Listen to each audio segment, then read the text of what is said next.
Women in Focus, a podcast by British Naturism. Hi, and welcome to Women in Focus, a podcast brought to you by British Naturism. I'm your host, Helen Berriman, and today we bring you episode 16. Today we are picking up with Sarah Tayler for part 2 of our interview.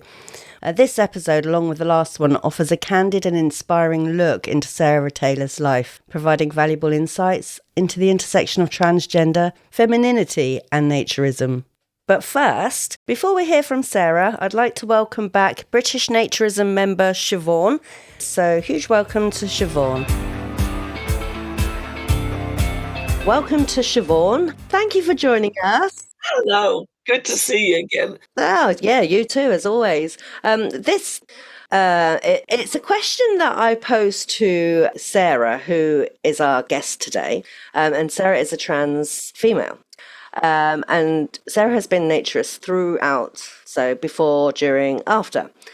And one of the questions I posed to her, which I want to discuss with you, is when I was hosting a ladies only workshop at a festival, I was asked by a person physically presenting as a man to attend the workshop because they identified as a female. So that was really difficult for me because, one, I have to respect the other attendees. But what I did do, and I don't know if this is right or wrong, is I asked the attendees whether they minded. And that was okay. They didn't mind. So I went back to the person that was requesting to attend and said, yep, that's fine. Come and take a seat and, get involved.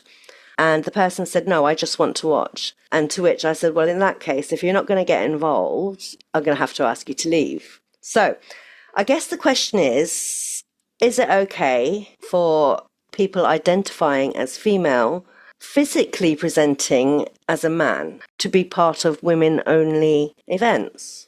It's a tricky one, I know this. It's a very tricky one. It is a very tricky one. And I would say, from my own personal point of view, if they've already been through transition, then absolutely yes, no problem. Yeah. In my view. Because technically you're a woman. You feel like a woman, you present as a woman. But yes, quite clearly you are presenting as a woman. Mm-hmm.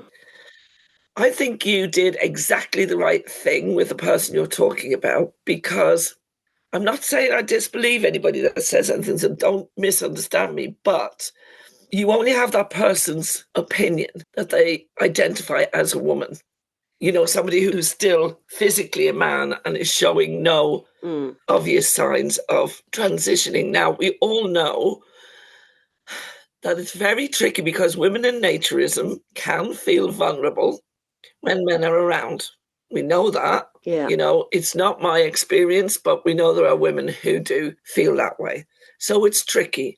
And I think if somebody wants to be involved, they need to be involved. And I 100% would have backed you on saying, no, if you're only watching, you can't be involved. It's a workshop, so exactly, participation is required. However you identify. Yeah.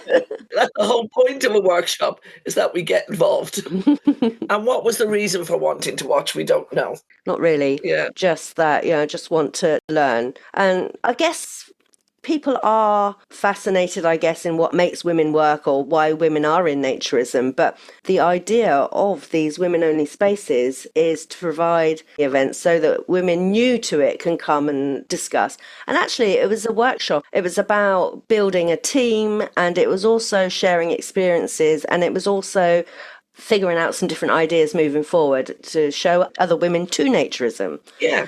And there were some men who did turn up and say, well, why can't we come? Because it's women only. Well, that's not fair. But I did do a women in naturism talk and discussion later on at this festival that anyone was welcome to. And there's nothing to stop men having men-only events, and women mustn't get annoyed if men have men-only events, Well, of course. That sort of specific workshop, because there are people, as we already said, who feel vulnerable and who would like to be in a women-only space. And I think most women coming into naturism for the first time would be encouraged to see a transgender woman fully transitioned. Mm-hmm. I think that would show a level of acceptance that would resonate with women. Yeah.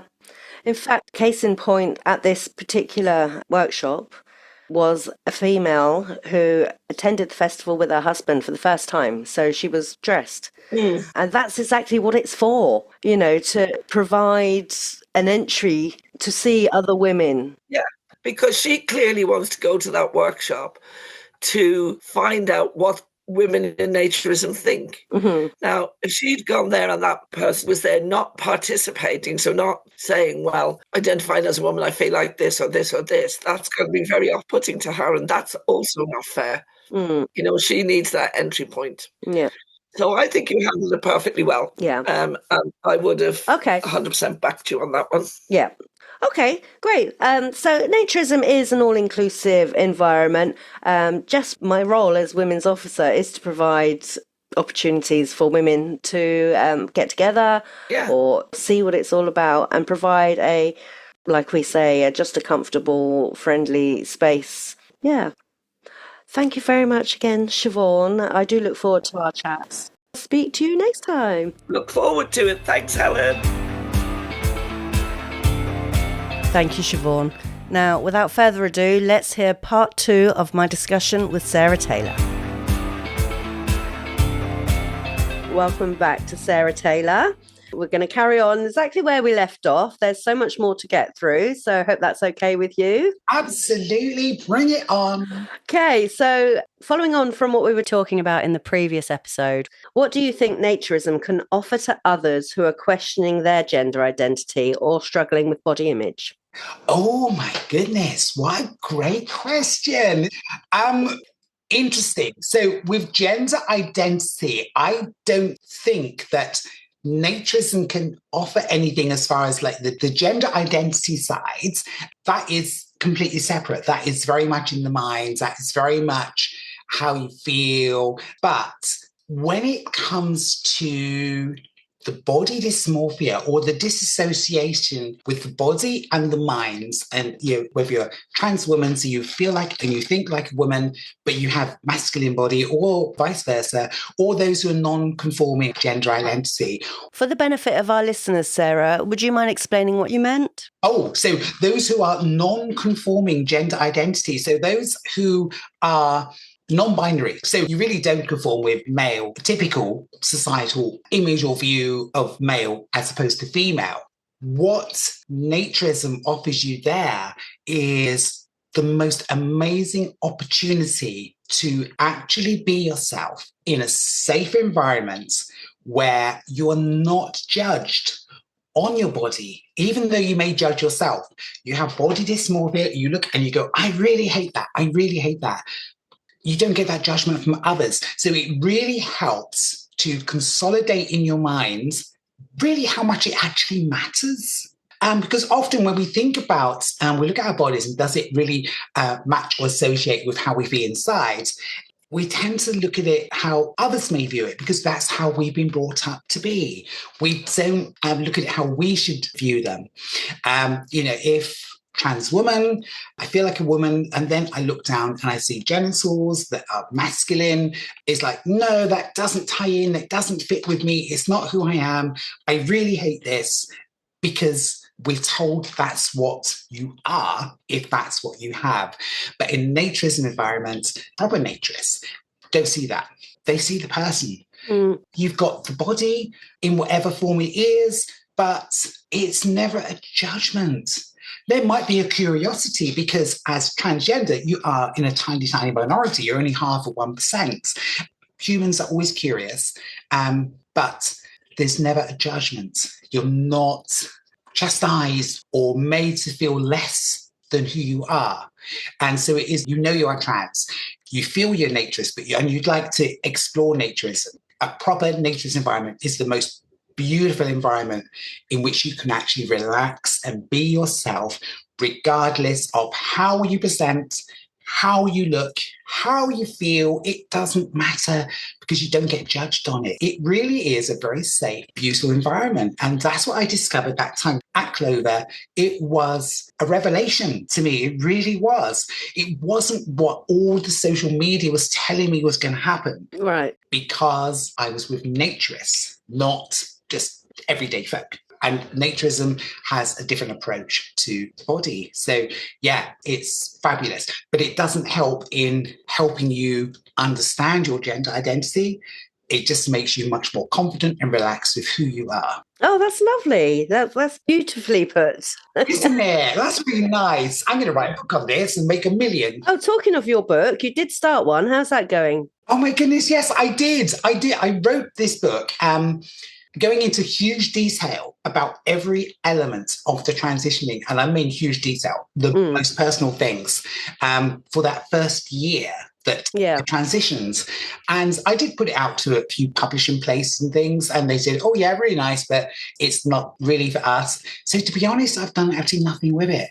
The idea of doing it was certainly not to make any money. I really, really wanted to do was to help those who are trans women of an older age, and so they can understand exactly what it's like, what to expect, how to avoid the pitfalls that I came across.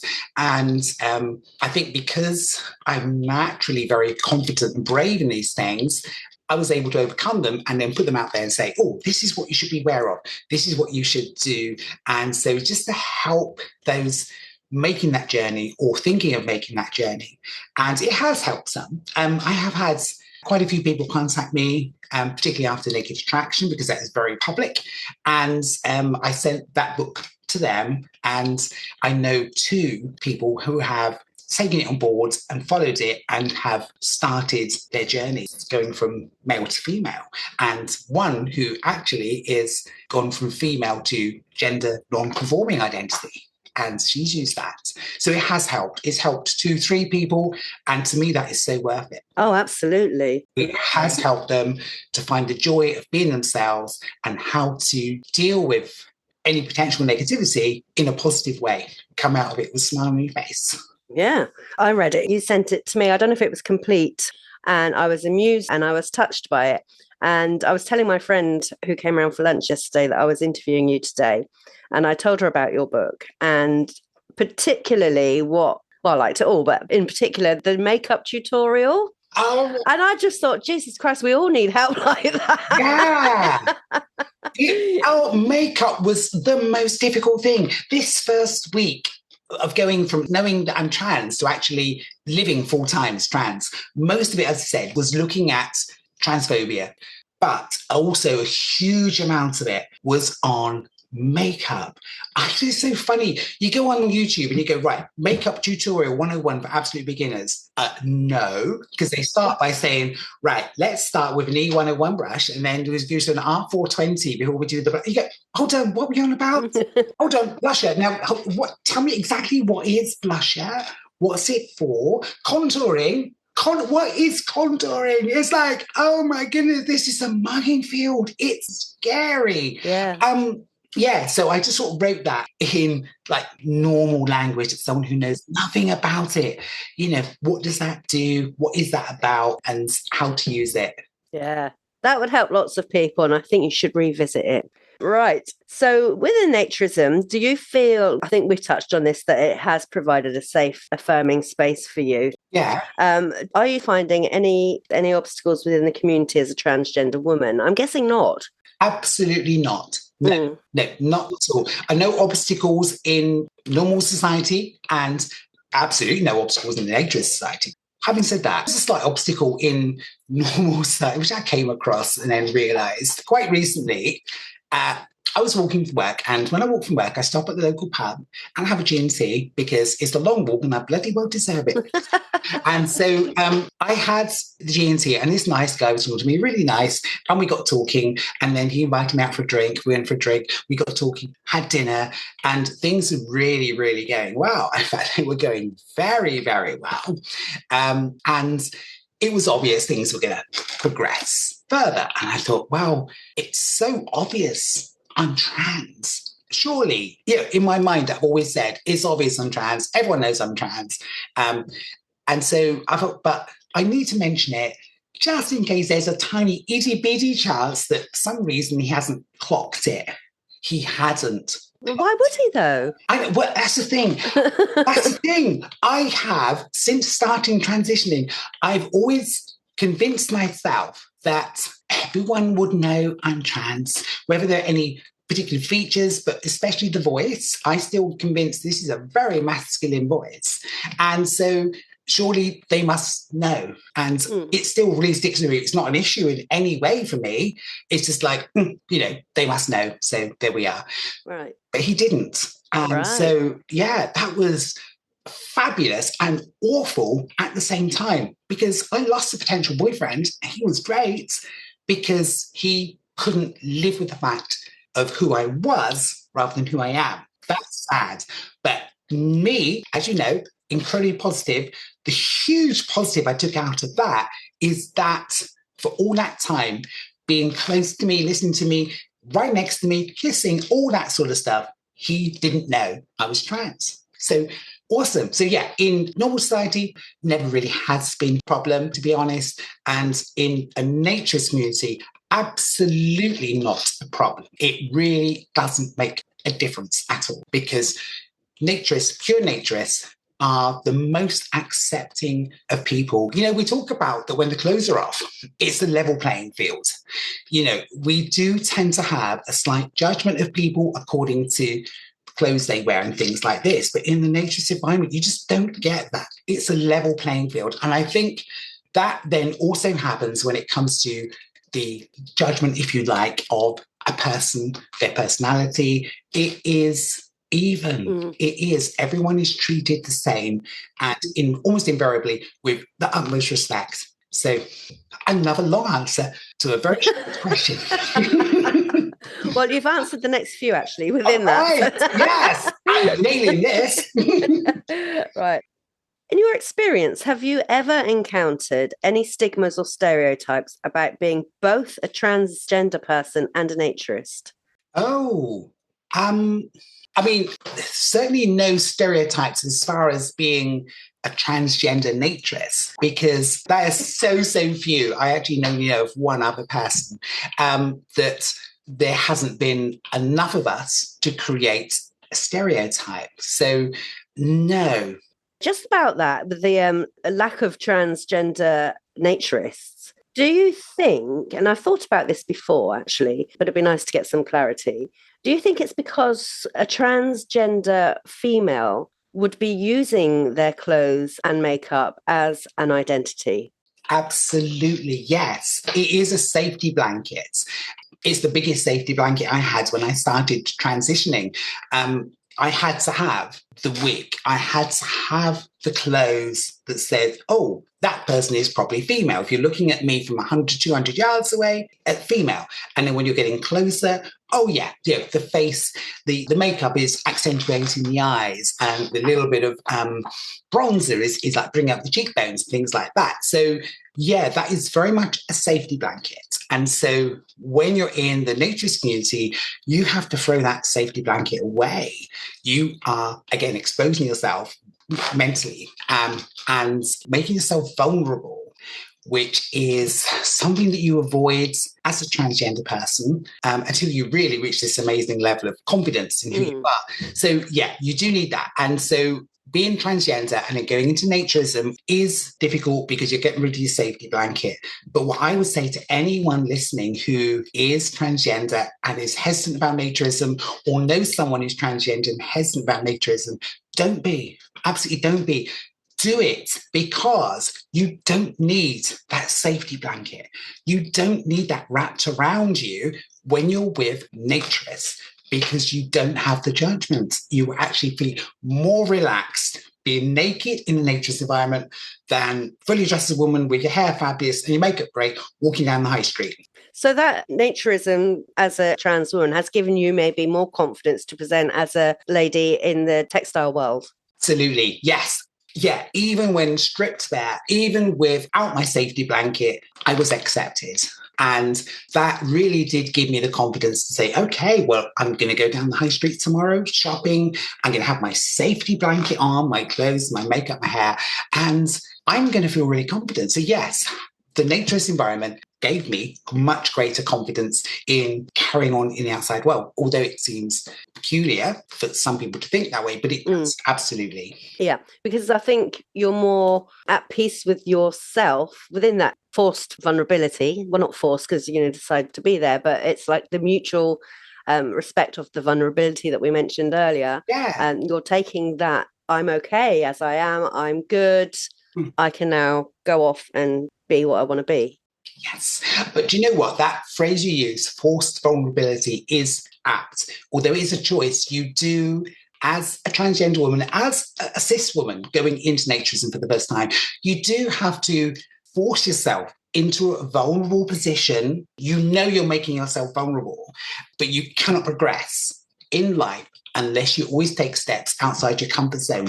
Mostly they're small steps, sometimes they're big steps. So your first step into naturism is a big step. Yeah. You do have that forced vulnerability, but that is the only way to progress in life. Yeah. And it wasn't until, so personally, making that step, Simon was the naturist for a long while before I even considered it. And I only went along to support him. But it was only getting over that barrier that I put up myself to see actually what it was all about. And it was like, this is nothing like I thought it was. No one's looking at all. Yeah, we do. We convince ourselves it's a self-protection mechanism, a survival mechanism. So we have these things, what is going to be the most safest option for us? And normally the most safest option for humans is to not change. Stick with what you got because you're surviving. Don't step outside.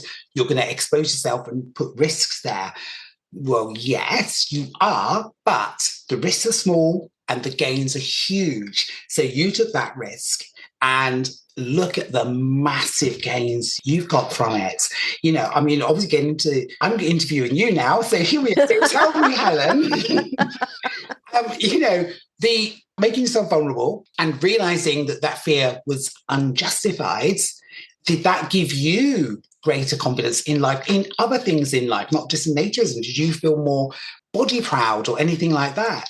Yeah, I think body acceptance rather than body proud. Forever in my late teens, 20s, 30s, body dysmorphia, your body changes as you get older. I had to accept that I'm never going to be the size 10 I was before children, before age, before menopause. And it's accepting that, like, oh, well, it still works. And, after having surgery for hysterectomy and then embracing the scars and thinking, it's another survival mark. And that was it. It's not saying, well, I love my body. It's like, well, it is what it is. It's healthy enough. It's a vessel that takes me here, there and everywhere. And it's a sign of a life well worn. Exactly. It is, isn't it? Yes. It's funny you should say that because talking about the scars and things. So last Friday, I had an operation.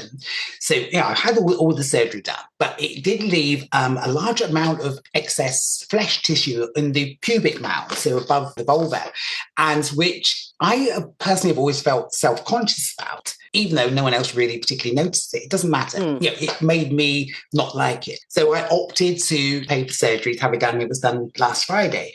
I mean, it's still bandaged up, uncomfortable, and it's going to leave me with a big scar. But am I worried about that scar, how others are going to see it? And when I sort of opted to go for it, I was thinking of naturism. I was thinking, if I go to Nutrest and I've got this, what looks like a C-section scar there, is anyone going to look at me or treat me any differently? No, they're not. Am I going to feel different? Yes, I'm going to feel happier because the shape of the body is how I really want it to be, how I imagined it to be. So it's a positive thing for me without considering how other people will view it. We embrace our scars. So I've deliberately given myself huge C-sections when I didn't need to. And I'm really happy about it because it's what I want. And I know it's not going to affect how other people see me. If it does, obviously they're not naturists and I don't care. It's their problem, not mine. Great. Yeah, you're absolutely right. It is all about how you feel and how you are comfortable and how you want to live your life. You're not Yeah. hurting anyone. I'm not hurting anyone. If anything, why I've become so verbal is to help another person. Because if I was so wrong about naturism in the past and had these preconceived ideas as to what it is, then I'm sure there are others. Well, we know there are others. Yes. There are. And we're just letting them know, do you know what? It is normal, it's safe, and there are so many positives to come out of naturism that you just wouldn't believe until you try. It may not be for everyone, but yeah, I'm a great believer in give everything a try once. Give it a try. If it's for you, great. If it's not, fine. But yeah, I just think everyone should try, because as we know, that amazing, beautiful, natural feeling of just being naked is absolutely almost intoxicating. It just makes you feel good. Yeah. In no other way, just makes you feel good, especially when the sun's shining. When it's cold and wet, no, sorry. Yeah, fair weather naturist. Yeah, that's me. I've done a naked snow angel once. That's enough. Yes. Oh my goodness. I think I remember you had a post on that, didn't you? Yes, I remember. I did. Whoa, go girl. Yeah. I draw the line there. I'm terrible with cold. Same. Actually, on your body, it wasn't too bad. It was the soles of your feet. Oh God, I can imagine. That really hurt. Yeah. Once is enough. I've done it once. Tick. Been there, done that. Right. How do you envision the future of naturism in terms of being more inclusive of transgender people and those exploring non-binary identities? Yeah, it is all going on the up, not just because naturism is more accepted and more people are willing to take the step into trying it, but naturism is, as you mentioned before, so inclusive that you're non-judgmental. So that does give those who are transgender, non-gender conforming, an opportunity to be themselves in a different way that is a positive environment. And it is growing, it is getting more and more. And hopefully with things like this, by these podcasts, and as one I did a short while ago for Frank Stone in the US, those sort of things are getting the message out there that you can do it, you can try, and it is going to be positive, or it should be positive. And so it's getting there. It's definitely on the up. And like all things that should be going up, it's slow, but it is going in the right direction. So naturism is going to be a very positive influence for those who may have some body dysmorphia or questioning about how they present in society. Yeah. Naturism is a benefit for so many different people in a way of just being, like we said before, your authentic selves, but actually meeting other people that might be like you or have a vulnerability, and finding friendships that I haven't really found anywhere else. So I might not see you for a couple of years, but we'll pick up exactly where we left off. Yes. You know, and that sort of thing. And that's what I love about this community. We're all the same. We all have a friendship that is like no other. Yeah, it is, isn't it? But it is unusual. But that, again, is what naturism is about. If you're a naturist, then you actually have that accepting mindset. And those who are naturists, who you mix with, you chat to and talk to, they have the same mindset. So you're naturally going to get on. And it's a positive mindset. And positivity attracts positivity. So that is always going to be there, even if there are a couple of years between us meeting up again. What we do, it's going to be just, like it's only a week or two ago. Yeah, that's brilliant. So at festivals, particularly Nude Fest, I often run a Women in Naturism workshop, which to my mind is open to women. How about if you're presenting as a woman, but you still have your male bits? Should you be welcomed into a Women in Focus workshop? And what about the women that are already in the workshop? Well, the answer is very clear to me, yes. But you can't just go in and just say, but actually, I'm transgender, I'm a woman, because not everyone understands it.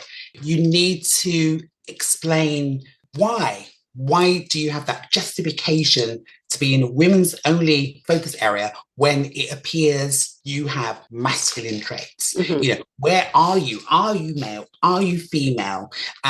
So I think education is key before just launching in and saying, I'm here because I have a right to be here, because that is confrontational. That is provoking or feeding, if there is any transphobia, it's feeding that. So I'm just picturing when I went to Newsfest a couple of years ago and met you there.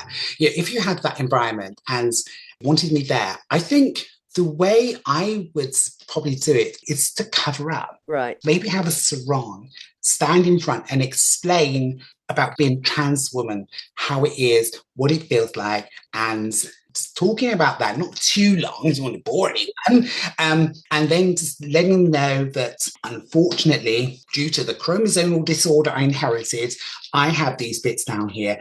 They do not associate with who I am, and then say, are you okay to join you? There may be some who are not, in which case then it's up to whoever's leading that, what do you do? I personally think if you present and educate in a non-confrontational way, which probably actually means, ironically, covering up initially to talk about it, I think, especially naturists, will actually be accepting of it. So that's what I would think. So I had an awkward situation. It was a person presenting completely as a man, right? Visually. Mm-hmm. Yes. But said the woman, and could they come and take part? So I asked the other members and I said, everyone's fine. You're willing to come and join in. And he, for want of a better word, said, I don't want to join in. I just want to observe. And I said, well, in that case, no. No. Right. Thank you. Absolutely bloody not. If you're not willing to be a part of the group, an equal member, if you're there to observe, you're not actually being part of that community. So I would, if I was running, I'd say, no, sorry. Either a wholly an equal member of the group in participation, discussion, and everything, or you're not. But when you feel like you can be, and you are, then come back. Perfect. But in that case, it would be wrong because I think because of the way they present, as you say, they're still presenting in a very masculine form. It's very hard, even for me as a transgender woman, to understand how you can be a woman and deliberately present in a very masculine way. So it's like, I mean, you do get very masculine women, absolutely. But when you're doing that transition, it's, I find it hard to understand. But the fact that they said they merely wanted to observe the meeting rather than be part of it. I mean, it could be that they were very, very early in their approach, but while also creating a safe space for women, which is what I promote. Yes. So it's trying to get the balance right. Yes.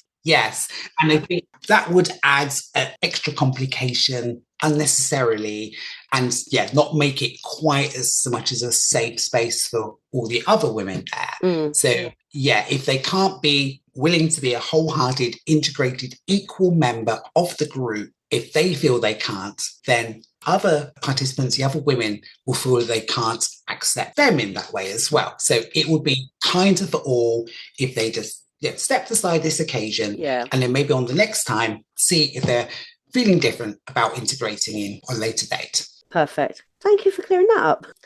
What's one thing you wish more people knew about being a transgender naturist that might help others feel more comfortable with their identity or the naturist lifestyle?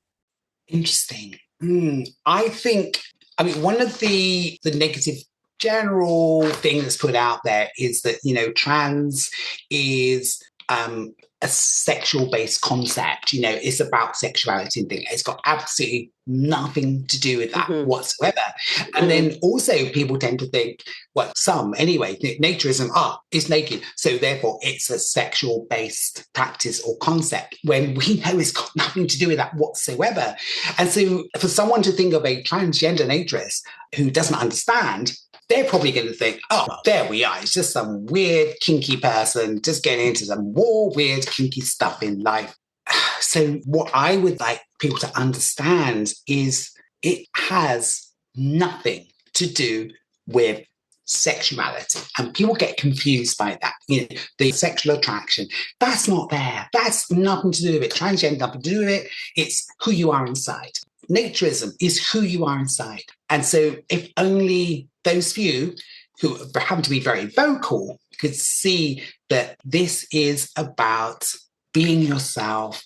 It's about being natural, normal. It's really about, having your ducks in a row, really knowing who you are. So to be openly transgender and naturist means that you really have got yourself sorted.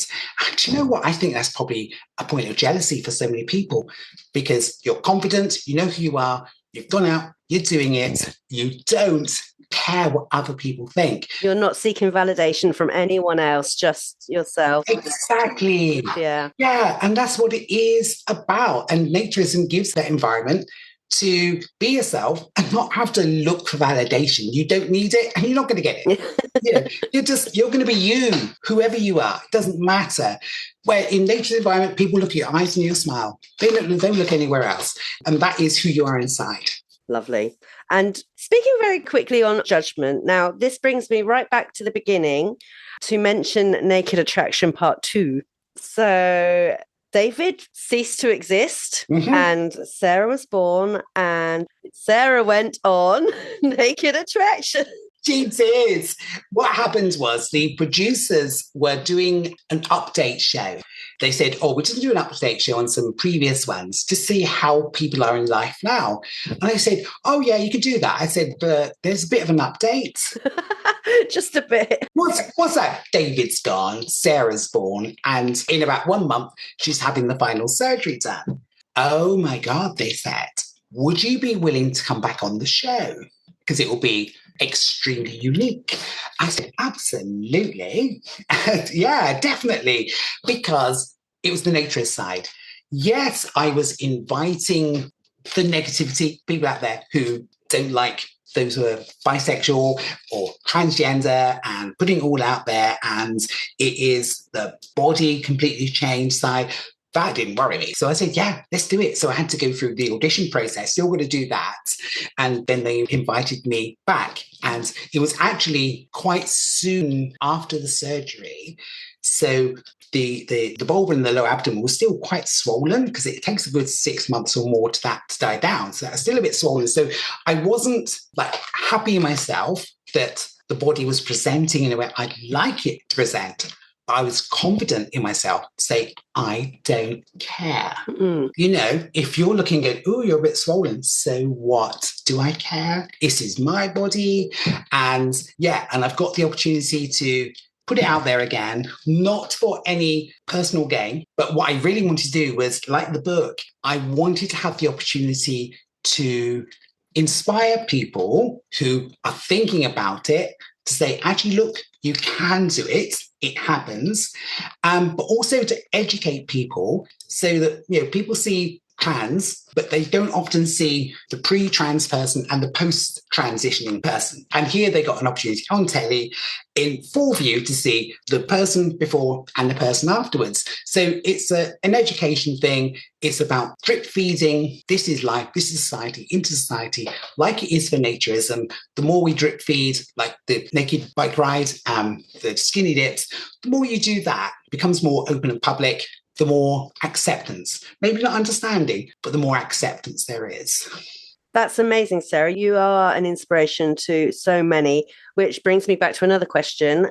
When you had your light bulb moment, for want of a better word, and you decided that you were going to do the whole journey, you kind of did it on your own, I believe, in as much as you didn't have any other transgen role models, friends, advocates. So is that right? Is that fair to say?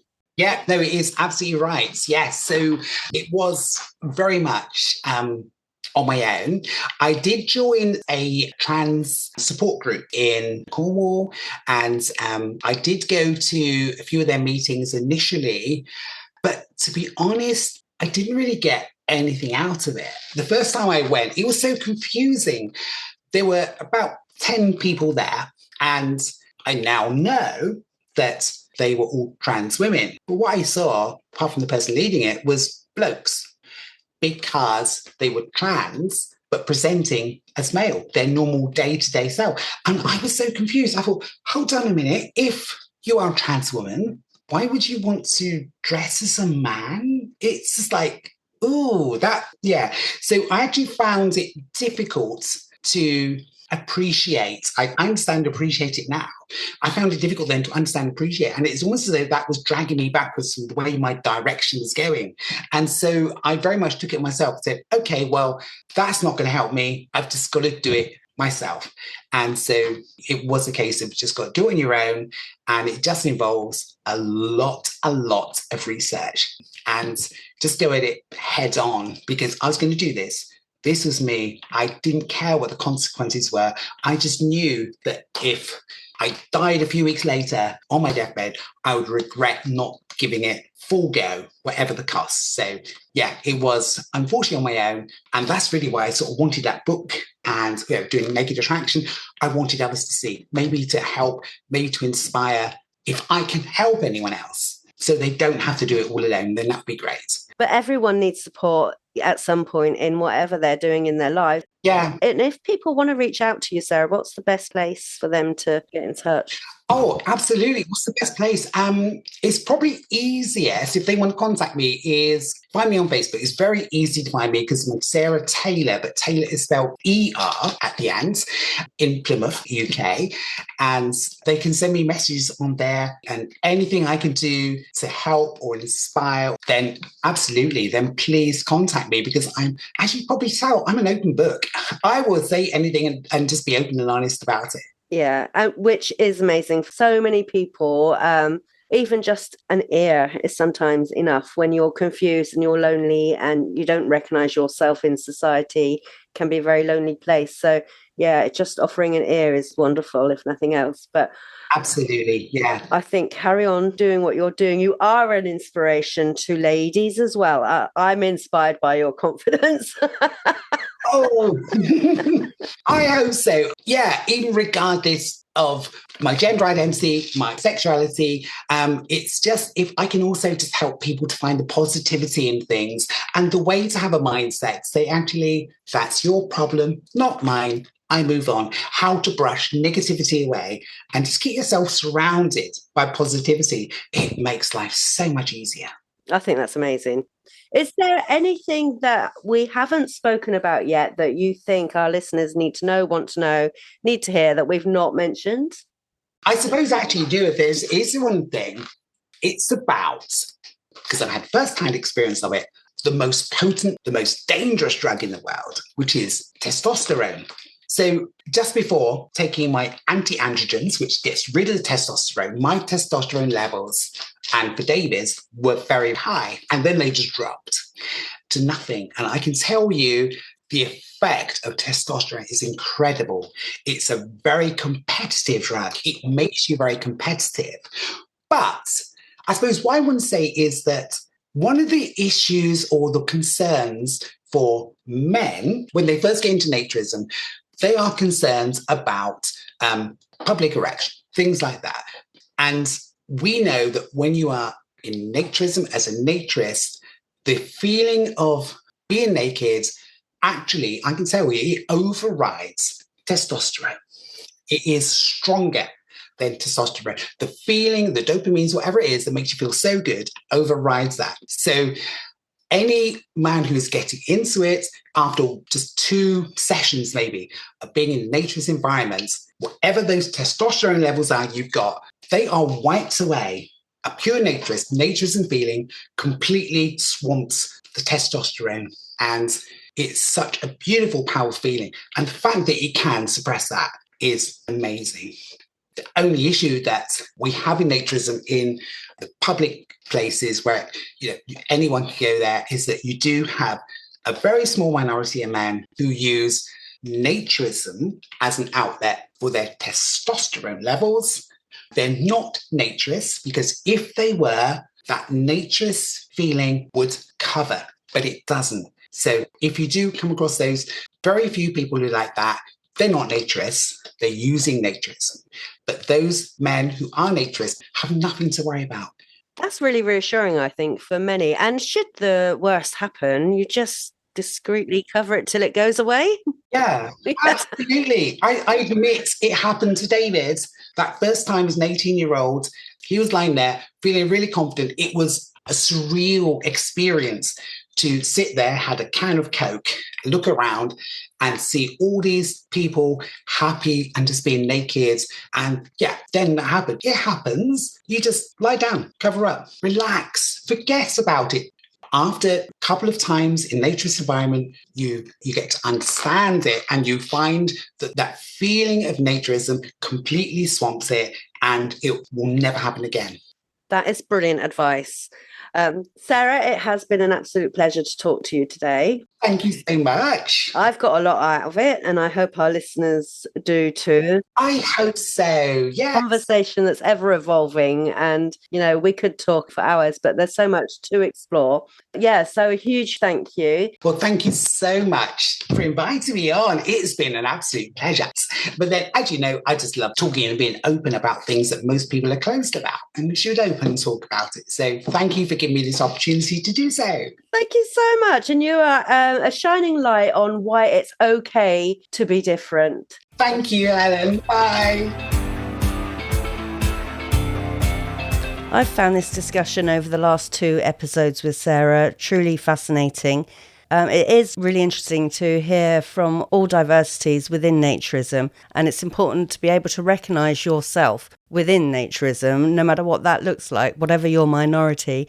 Sarah's right, it is a completely non-judgmental environment where everyone's free to be themselves, whatever that may look like. If you feel that Sarah can help you in any way, whether it is lending an ear or sharing some of her insights into her powerful journey, then please do reach out to her. Her Facebook details will be on the show notes. So it's the beginning of March, the sun is shining, and the British Naturism calendar is full of great things to do. Just for a quick example, we've got Nude Fest on July the 7th to the 13th, and then Everybody Festival, 31st of July to the 4th of August. For complete listing of British Naturism events, either live or online, you can visit the website. Again, the link will be in the show notes. Also, there is still time to join us on the ladies only naturist holiday at Beverly Hills Hotel in Fuerteventura.